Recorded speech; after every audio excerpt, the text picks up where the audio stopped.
सतीश जी, आपका स्वागत है हमारे चैनल पे। धन्यवाद। नमस्कार सर, बहुत आपका। सबसे पहले तो हमने जानना चाहेंगे कि जैसे कल वन्य जीव गणना हुई है जी और आपकी बायोडाइवर्सिटी के ऊपर बहुत स्पेशलाइजेशन है जी। तो पिछले जब से देश आज़ाद हुआ है तो बायोडाइवर्सिटी बहुत बुरी तरह से प्रभावित हुई है जी। तो उदयपुर की जो बायोडाइवर्सिटी जिस तरह से प्रभावित हुई है उसके बारे में आपको क्या है? देखिए साहब कि अगर बायोडाइवर्सिटी की बात करें तो राजस्थान में बहुत रिच स्टेट रहा है और राजस्थान में इतने वेरिएशन है हैबिटाट के, जोनल इतने वेरिएशन कि अपना आप में बड़ी यूनिक चीज़ है। जिस हिस्से में हम बैठे हैं ये राजस्थान का मेवाड़ वाला हिस्सा है। मेवाड़ में हमेशा ही बहुत अच्छे फॉरेस्ट रहे हैं, यहाँ का रेनफॉल भी बेटर रहा है। वेस्टर्न राजस्थान में चले जाएँ, अरावली के पश्चिम दिशा में तो डेजर्ट आ जाता है, वहाँ एक अलग तरह का हैबिटाट है, अलग तरह के एनिमल हैं।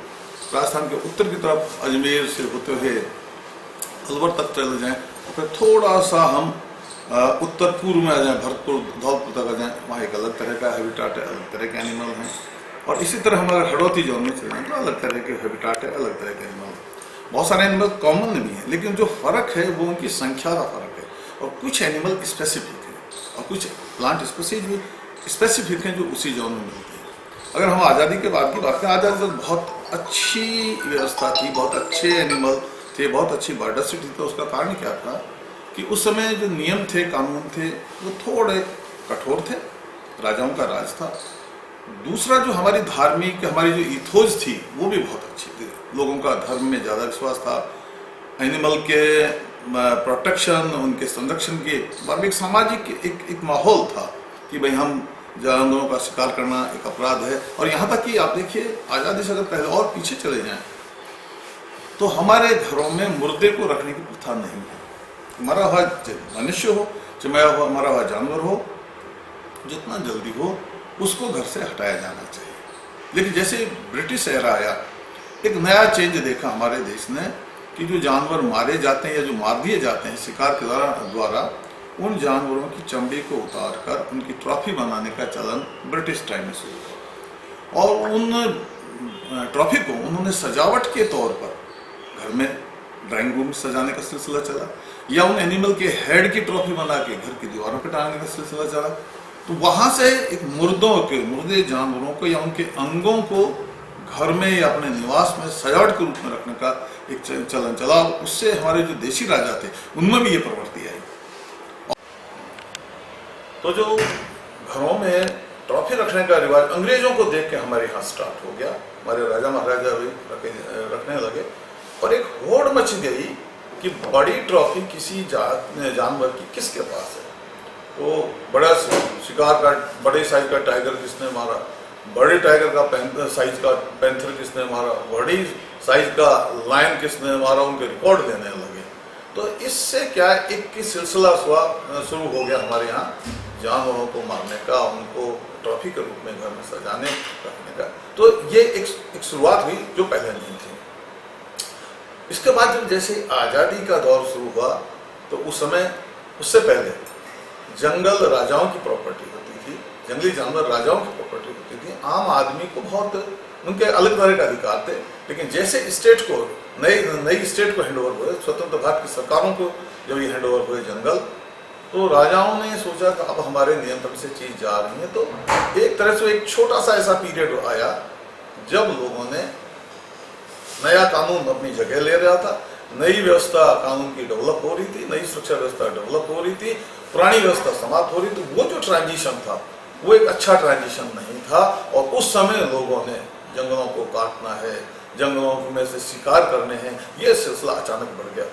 उस समय कोई कानून, स्वतंत्र भारत का कोई कानून भी नहीं था। तो ऐसी स्थिति में लोग बाद जानवरों का खुलकर शिकार कर रहे थे। उदयपुर की अगर मैं बात करूँ तो उस समय एक ऐसा भी दौर आया था जब लोग दिन दहाड़े जानवरों को, जंगली जानवरों को मारकर साइकिलों पर लादकर होटलों तक सप्लाई करते थे। और उस समय देश में खाद्यान्नों की भी कमी थी। तो ऐसी स्थिति में खेती पर अगर जंगली जानवरों का अटैक होता था तो ये लोगों को बर्दाश्त नहीं होता था। तो उस समय खेती की सुरक्षा के नाम पर भी जानवरों को जो मारने का, खदेड़ने का, जो उनके प्रति जो नफरत का एक दौर चला।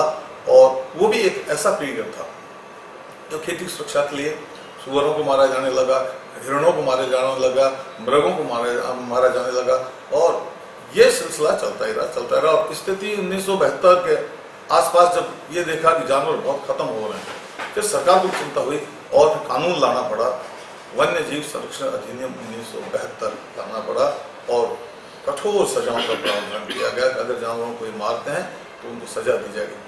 तो 1947 से 1972 के बीच एक ऐसा समय देश का रहा, हमारे राज्य का भी रहा, जब हमारे काफी जीव खत्म हुए। और उस दौर में आप उस दौर में सरकारी तौर पर लाइसेंस लेकर भी शिकार कर सकते थे। जैसे कि टाइगर के मारने की फीस 50 रुपये होती थी, अरे 50 रुपये उस जमाने में बड़ी रकम होती थी।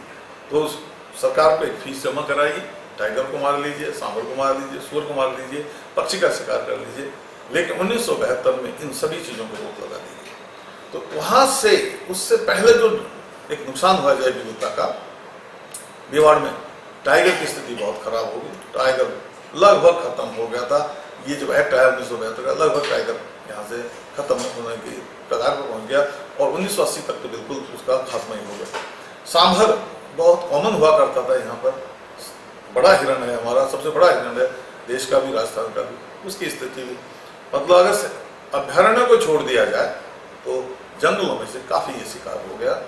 काला हिरण यहाँ खूब था, उदयपुर में काला हिरण काफी अच्छी स्थिति, और सभी जगह काला हिरण और चिंकारा की स्थिति बहुत अच्छी थी, और उनको डार कहा जाता था। उनके जो दल के दल आते थे उनको डार कहते थे। इन डारों को देखने का हालत ये था कि आप देवारी के बाहर अगर जब चित्तौड़गढ़ की तरफ निकल रहे होते थे, ब्लैक बक की, काले हिरण की डार जब सड़क को क्रॉस करती थी तो आपको काफी देर इंतजार करना पड़ता, क्योंकि जब दल बना के चलते हैं तो लाइन में चलते हैं, और जब तक एक डार नहीं पूरी रोड को खाली करेगी आप आगे नहीं जा सकते थे। स्थिति आज देखिए, उदयपुर में एक भी काला हिरण नहीं बचा, सिंगल भी नहीं बचा। यही हाल आपका चिंकारा की है।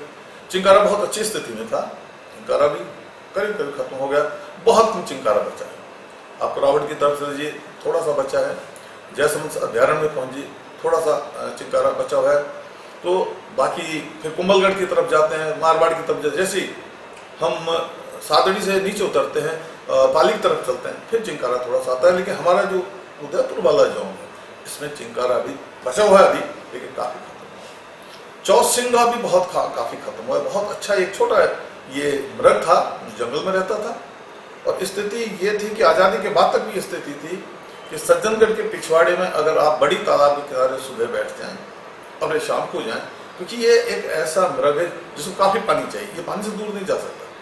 तो जो बड़ी डैम की वाटर लाइन थी, इस पर आपको ढेर सारे चिंकारे पानी की जगह मिल जाते। आज चिंकारा यहाँ देखने को नहीं मिलता है। थोड़ा सा चिंकारा जो अभी बच रहा है, सीता माता अभ्यारण्य बच रहा है, थोड़ा सा फुलवारी की नाल में, और फिर कुंभलगढ़ की तरफ चले जाइए, बस्सी की तरफ, और थोड़ा भैंस रोडगढ़ में। बाकी एक बड़े जोन से हम चिंकारा भी हमारे हाथ से निकल गया है। यही स्थिति पैंथर की है। जब टाइगर यहाँ से खत्म हुआ तो पैंथर यहाँ की सबसे बड़ी कैट होगी, सबसे बड़ा अपेक्स प्रीडेटर हो गया। लेकिन पैंथर की भी स्थिति अच्छी नहीं है, क्योंकि जो रोड नेटवर्क बढ़े, रोड नेटवर्क पे व्हीकल की संख्या बढ़ी, दिन रात व्हीकल चलने लगे, और उससे जो एक्सीडेंट के केस हो रहे हैं उनमें काफी हमारे पैंथर हमारे हाथ से निकल रहे हैं। मेवाड़ के इलाके में अगर आप देखें तो कुओं पर पैरापेट वाल, मुंडेर बनाने का कोई चलन नहीं है, तो बिना मुंडेर के कुएं हैं। बिना मुंडेर के कुएं में मूवमेंट करते हुए कितने ही जानवर रोड से छोड़ के जब कुओं की तरफ चले जाते हैं, एग्रीकल्चर जोन की तरफ चले जाते हैं, कुओं में उनके एक्सीडेंट होकर गिर जाते हैं। तो आप देखिए, तो जैव विविधता में अगर हम देखें, हमारे एनिमल भी गए, साथ ही जंगलों का जो सघनता थी वो भी कम हुई, खेती का विस्तार हुआ, जंगल का क्षेत्र भी सुखड़ा, हमारे जो चारागाह थे उनकी स्थिति डिग्रेड हुई, और फैला हुआ विदेशी खरपतवारों का, प्रोस्परस जूलीफ्लोरा एक विदेशी जाति का पौधा है, लैंटाना कमारा जिसको बेशर्म या बेगाम कहा जाता है, उसका विस्तार हुआ, हिप्टिस सुयोलेंस उसका विस्तार हुआ, केसिया टोरा, केसिया यूनिफ्लोरा, आपका टेगेटिज माइन्यूटा, हिप्टिस सुयोलेंस, ये ऐसे विदेशी जाति के पौधे धीरे धीरे घुसपैठ बनाते चले गए कि इन्होंने हमारी जो स्थानीय पौधों की जैव विविधता थी उस पर भी बहुत नकारात्मक प्रभाव डाला। और स्थिति आज देखिए, आज़ादी के ये जो 7-8 दशक हमारे गुजरे, काफ़ी हैं प्राणी हमारे हाथ से निकल गए। हमारे जंगल भी सिकुड़े, जंगलों की सघनता, उनकी सुंदरता, साथ ही जो जलाशयों में, नदियों में पानी रहता था, जो कई बार दिन में काफ़ी दिनों तक पानी रहता था, प्रवाह का समय बड़ा था, वो प्रवाह का समय भी छोटा हो गया। कई जगह तो स्ट्रीम हमारी सूख भी गई। तो हमारा जंगल और जानवर के अलावा जो प्राकृतिक एक परिवेश था जंगलों का, उसमें भी गिरावट आई है। शर्मा जी, एक बात बताएं कि जो 72 तक आप आए, तो 72 तक की स्थिति का आपने वर्णन किया राजस्थान और उदयपुर की, मगर जो 72 के बाद की स्थिति है वो भी लगभग 50 साल की स्थिति हो गई है, आज 22 आ गया है। तो इन 50 साल के अंदर जब कानून बन गए तो भी क्या सरकार कामयाब होगी इस जैव बायोडाइवर्सिटी को बचाने में, या जो मूल स्वरूप था उसको कायम करने में? देखिए, 1972 के बाद जैसे ये कानून आया, उससे पहले वैसे सरकार ने काफ़ी इसमें सक्रियता दिखा दी थी। और उस समय हमारा एक दूसरा एक्ट था जो है जानवरों को बचाने के लिए, तो उस एक्ट के तहत जीवों को बचाने का काम चल रहा था। कई वन क्षेत्र, बहु क्षेत्रों को अभ्यारण्य घोषित किया गया था, लेकिन 1972 बाद उसमें तेजी आई। अब आप देखिए, अगर हमारा कोमलगढ़ है, जयसमंद है, ये सब 1972 से पहले ही अभ्यारण्य घोषित हो गए थे। अलवर का सरिस्का है, इन सबको अभ्यारण्य घोषित किया गया था। सरकार जागरूक तो हो गई थी, और उन्होंने क्या, जीवों को बचाने के लिए इनको अभ्यारण्य घोषित किया गया।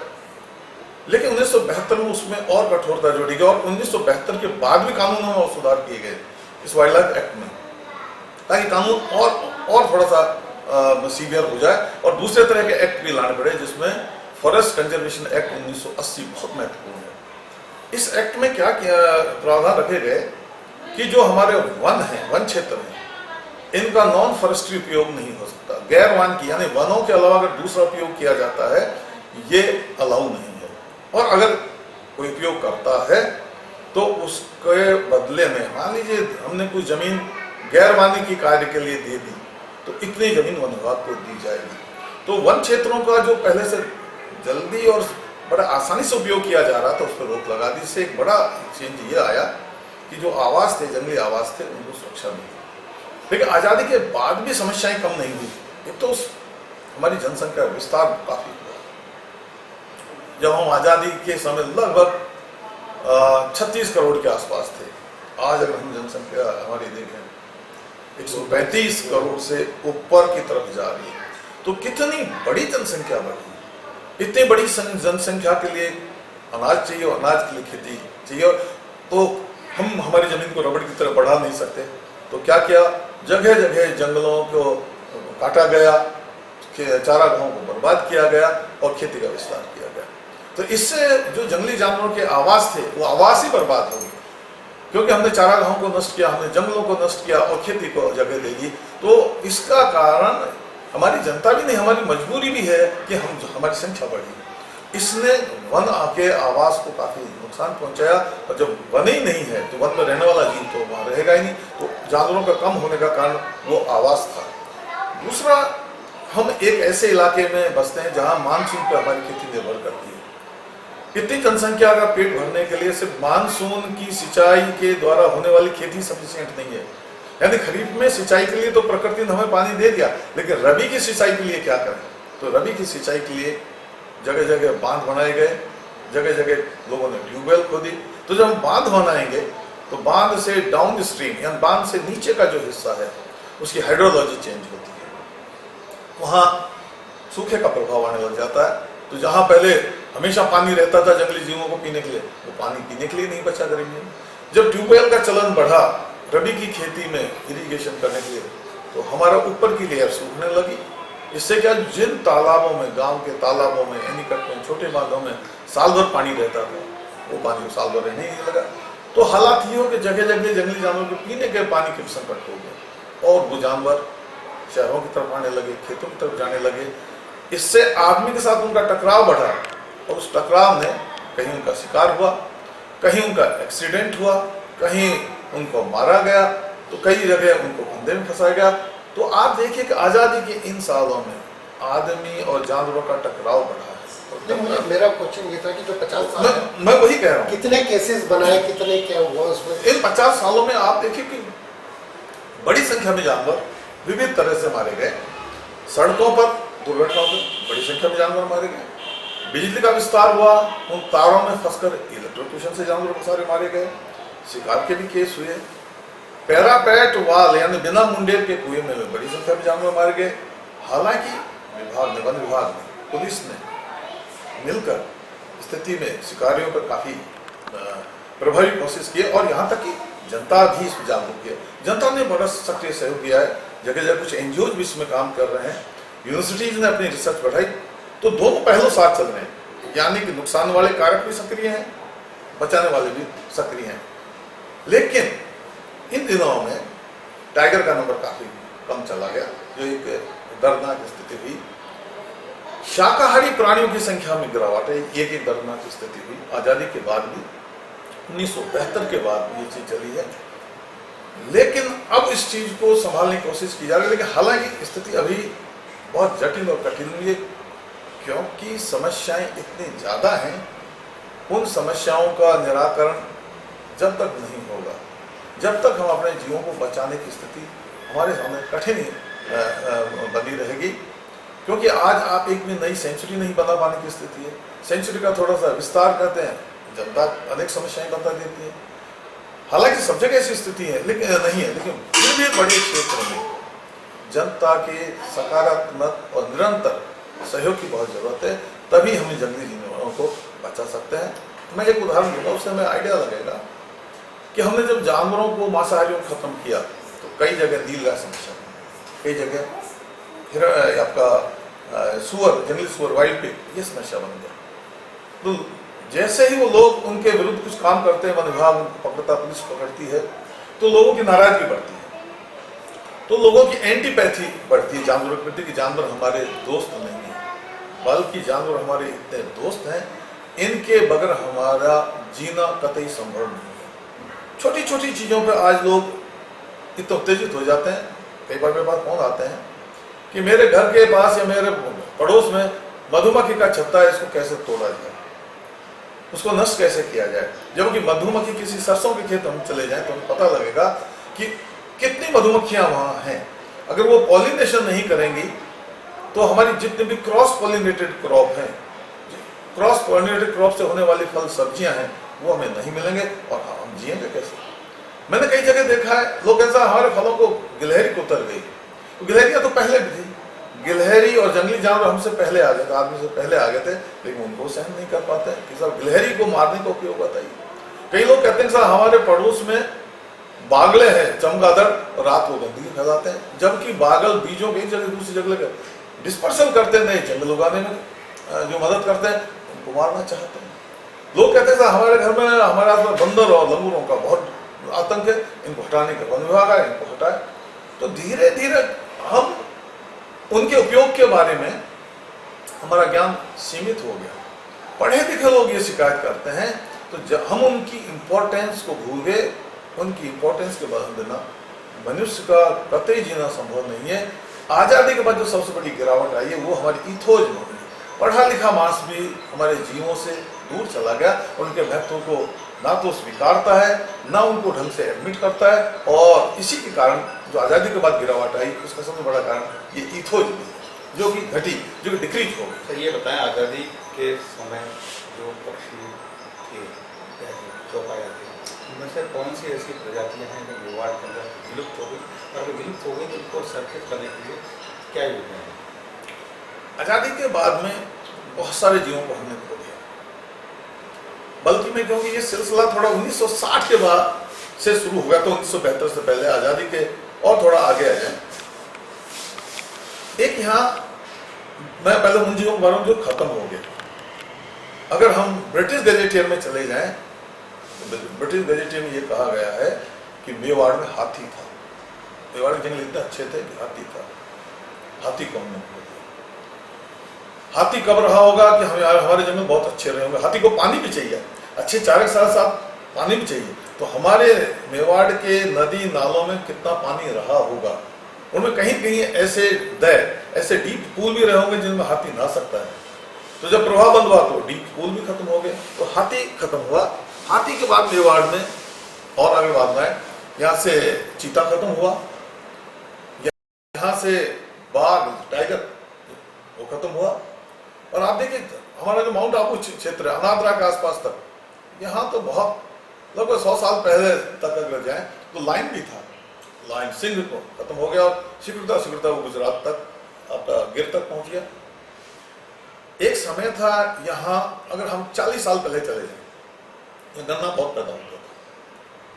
माउंट आबू से आप स्टार्ट हो जाइए, फिर इधर हमारा गोविंदा से जरगा होते हुए कुमलगढ़ तक चले जाइए, इधर आप भोपाल सागर तक चले जाइए, ये पूरा बेल्ट ऐसा था जहाँ गन्ना होता था। इस गन्ने के खेत में बार्किंग डियर होता था। आज बार्किंग डियर बिल्कुल खत्म हो गया, गन्ने पानी की कमी आई, गन्ने का प्रोडक्शन काफी कम हो गया, कहीं छोटे छोटे पॉकेट्स में तो बार्किंग डियर हमारे पास खत्म हो गया। हमारे देश का एक सबसे छोटा हिरन था माउस डियर, जिसका नाम ही माउस है, यानी चूहा हिरण, जिसको यहाँ की भाषा में आदिवासी लोग पौफड़ा कहते थे।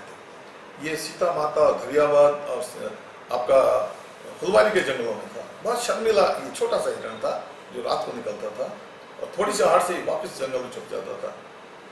1980 के बाद इसका कोई रिकॉर्ड, स्पष्ट रिकॉर्ड कोई नहीं मिल रहा है। इसका मतलब ये जाति भी यहाँ से खत्म हो गई है। एक जो जाति यहाँ थी जंगली कुत्ता, वाइल्ड डॉग जिसको यहाँ लोकल भाषा जंगली कुतरा कहते थे। ये थोड़ा सा ईंट जैसे रंग का था, जिसकी पूंछ थोड़ी काली हुआ करती थी। ये सादड़ी कुंभलगढ़ से लेके इधर तक यहाँ के जंगलों था, अलवर के सरिस्का तक भी था। और इधर और हम हड़ौती की तरफ चले जाएं तो ये शाहबाद तक था। ये पूरा खत्म हो गया। ये सबसे बाद में खत्म होने वाला अगर कोई जंगली जानवर है तो जंगली कुत्ता है, जो हमारे जंगलों से समाप्त हो गया। इनको संरक्षित करने की कोई योजना सरकार की? ये वो जीव हैं जो हमारे यहाँ से लगभग खत्म हुए। एक और महत्वपूर्ण जीव था जो उधर की शान हुआ करता था, और वो था जल मानुस, जिसको हम स्मूथ कोटेड ऑटर कहते हैं, जिसको ऊद बिलाव भी कहते हैं। ये उदयपुर की सारी झीलों में था, ये उदयपुर की आयड में था, आयड नदी में था, ये बनास नदी में था, बनास ये फुलवारी में अगर चले जाएं तो मानसी वाकल में था, और गांव के तालाब, तो अगर आप भिलवाड़ा में ज्ञानगढ़ के तालाब में चले वहां था और खूब था। हमारी पिछोला फतेह सागर सब झीलों में था ये उदयपुर में, और बहुत अच्छी संख्या में था। और उस समय सर्दियों में अगर झीलों के बीच में जो टापू है, टापुओं में जाके देखते तो इनकी अच्छी संख्या वहां सोई हुई धूप सेकते हुए मिल जाती थी। लेकिन एक दौर आया जब जालौर और पाली में जूतियों के बनाने का चलन बढ़ा, और इसकी खाल, इसमें की खाल में बड़ा एक अजूबी चीज होती है। 1 वर्ग सेंटीमीटर में सबसे ज्यादा जो बाल होते हैं स्तनधारियों में, वो ऑटर ऊद बिलाव की खाल में। तो बाल, सघन बाल, सॉफ्ट बाल, और उसकी वजह से इसको मारा गया, इसकी चमड़ी को उतार कर जूती बनाने में काम में लिया गया। और हालत यह है कि ये पूरी तरह खत्म हो गया, मेवाड़ से पूरी तरह, जो कि यहाँ बहुत बेहद ज्यादा संख्या बिल्कुल खत्म हो गया। वही उनका है जो महाराणा प्रताप के समय पे जो रोटी लेकर भागा था, जो वो ऊद बिलाव, वो जंगल कैट थी। ये पानी में रहता है, ये पानी में रहता है मछलियां पर। ये ऊद बिलाव है, वो जंगल बिलाव है। माल बिलाव, जिसको माल, तो वो बिलाव अलग, ये अलग है। ये पानी में रहता था, ये खत्म हो गया। तो ये तो खत्म हुए। अब जैसा आपने कहा कि इनको बचाने का क्या उपाय किए गए, क्या प्रयास किए गए, काफी प्रयास हुए, सरकारी स्तर पर भी हुए, गैर सरकारी स्तर पर हुए। सरकारी स्तर पर तो ये प्रयास हुए कि कई नई अभ्यारण्य बनाए गए। उन अभ्यारण्य में सजन जैसा अभ्यारण्य बनाया गया, फुलवारी एक अभ्यारण्य बनाया गया कि भाई हम हर जगह चप्पे चप्पे में संरक्षित नहीं कर सकते, नहीं बचा सकते, तो कहीं तो बचाएं। तो नए अभ्यारण्यों का जन्म हुआ ताकि उतने क्षेत्र में तो जीवों को बचाया जा सके। दूसरा, जो वन क्षेत्र थे जहाँ हमारे जीवों का हैबिटाट, आवास बर्बाद हो रहा था, कई वानिकी योजनाएं लाई गई। जायका जापान के मदद से ऐसी, जिसमें अरावली वृक्षा परियोजना है, इसको बड़े पैमाने पर चलाया गया। जंगलों की सघनता को बढ़ाया गया। जहां जंगल बर्बाद हो गए वहां उनको रेस्टोर करने के प्रयास किए गए। जहां पहले से ही अच्छे थे उनको बचाने का प्रयास किया गया ताकि उनमें डेंसिटी कम नहीं हो। आग जो एक बड़ी प्रॉब्लम बन रही थी, आग को बचाने के लिए फायर लाइन्स बनाई गई ताकि अगर आग लगती है और तुरंत आदमी वहां नहीं पहुंच सकता तो आग जाकर फायर लाइन के पास तो रुक जाए कम से कम। हालांकि बदलते मौसम ने भी हमारा साथ नहीं दिया, क्योंकि पहले हमारी जो नदी नाले थे इनमें गर्मी में पानी कुछ न कुछ पानी रहता था, नमी रहती थी, तो अगर आग लगकर आ रही तो उस नदी नाले के पास आकर अपराध रुक जाती थी, क्योंकि वो एक वेट फायर लाइन की तरह काम करता था, एक गीली अग्निरोधक पट्टी के रूप में वो नदी नाला काम करता था।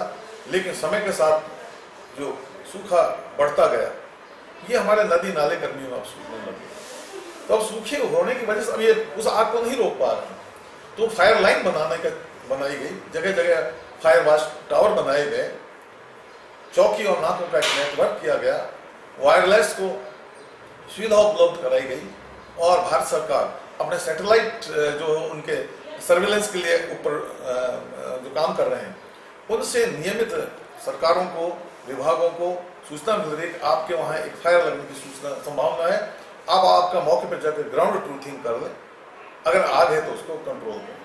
तो सैटेलाइट से ये जो नई टेक्नोलॉजी आई, इसकी सुविधा हुई, और फिर भी आग कंट्रोल नहीं हो रही है। तो अब तो देखिए मॉडर्न, अभी आपने देखा हेलीकॉप्टर की उसका यूज किया गया था, ताकि जहां पहुंच नहीं सकते, क्योंकि फायर ब्रिगेड पहुंच नहीं सकती, जंगलों की आग बुझाना अपना आप में काफी टफ काम है, तो फायर ब्रिगेड जहां पहुंच नहीं सकती वहां हेलीकॉप्टर सुविधाओं का भी सेना की मदद से, यहाँ तक कि कई जगह तो जो मिलिट्री फोर्सेज हैं, पैरामिलिट्री फोर्सेज, उनको भी मदद लिया जा रहा है, ताकि क्योंकि वो ज्यादा अनुशासित फोर्सेज हैं, आग से कंट्रोल हम कर सकें, तो उससे जंगल को जलने से उसको बचाया जा रहा है। ये भी एक नया सोच आ रहा है। और वन विभाग अपने स्टाफ को आग बुझाने के जो मॉडर्न इक्विपमेंट हैं, तरीके हैं, उनसे ट्रेन कर रहा है। जंगली जानवरों की मॉनिटरिंग है, गिनती है, उनके मॉडर्न तरीकों से उनको अवेयर कर रहा है। ट्रेनिंग में नए नए मॉड्यूल्स लाए गए हैं, ताकि उनके जो ह्यूमन जो रिसोर्स है, उनकी जो कैपेसिटी बिल्डिंग का काम है, उसमें बढ़ावा दिया जा रहा है।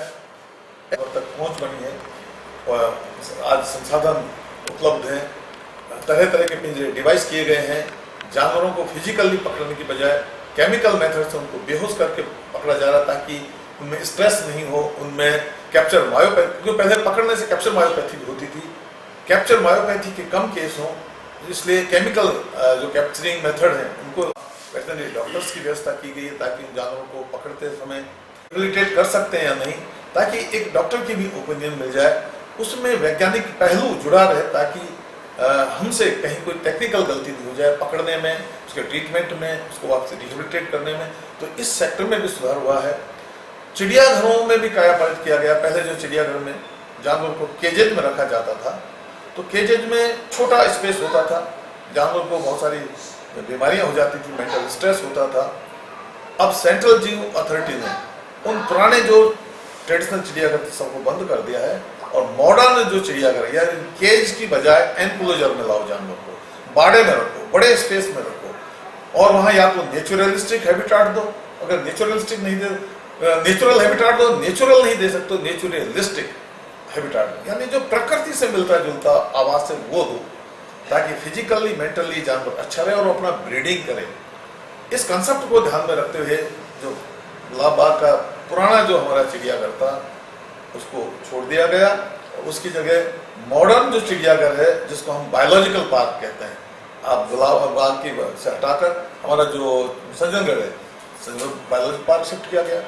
इस तरह जोधपुर वाला जो चिड़ियाघर है उसको शहर से हटाकर माचियम शिफ्ट किया गया। रामनिवास बाग में जयपुर का चिड़ियाघर को हटाकर नाहरगढ़ में शिफ्ट किया गया। कोटा का चिड़ियाघर जो शहर के बीच में था, वहां से हटाकर उसको आप देखिए उसको भी बाहर उसको शिफ्ट किया गया। बीकानेर का अभी काम चल रहा है। तो इस तरह देखिए चिड़ियाघरों में भी, यानी जो बंदी स्थिति में जानवर थे वहां सुधार किया गया। प्राकृतिक स्थिति में भी आज देखिए वाटर होल बनाए गए, जहां जहां पानी की कमी है वहां कृत्रिम वाटर होल बनाए गए, ताकि जानवरों को पानी के लिए भटकना नहीं पड़े। जानवर शहर की तरफ, आबादी की तरफ, खेतों की तरफ ना आए, कम से कम आए, वहां ड्रिंकिंग वाटर की फैसिलिटी बढ़ाई गई है, रेस्क्यू ऑपरेशन को। तो ये जो सुधार हुए हैं, ये आजादी के बाद काफी सुधार हुए हैं। इससे स्थिति में इंप्रूवमेंट तो आ रहा है, लेकिन ये कहा कि सब कुछ सुधार हो गया है, अब कोई नहीं नुकसान हो रहा है, ऐसा नहीं। अभी भी समस्याएं हैं, क्योंकि रोडों सड़कों का विस्तार हो रहा है, बिजली का विस्तार हो रहा है, अभी भी दुर्घटनाएं हो रही हैं, अभी भी शिकायत हो रही है, लेकिन इसमें और काम करने की अभी भी जरूरत है। धन्यवाद। बहुत बहुत धन्यवाद आपका सर, और इस बारे में और चर्चा करने के लिए एक बार समय फिर हम आपसे लेंगे। बहुत बहुत धन्यवाद। Thank you.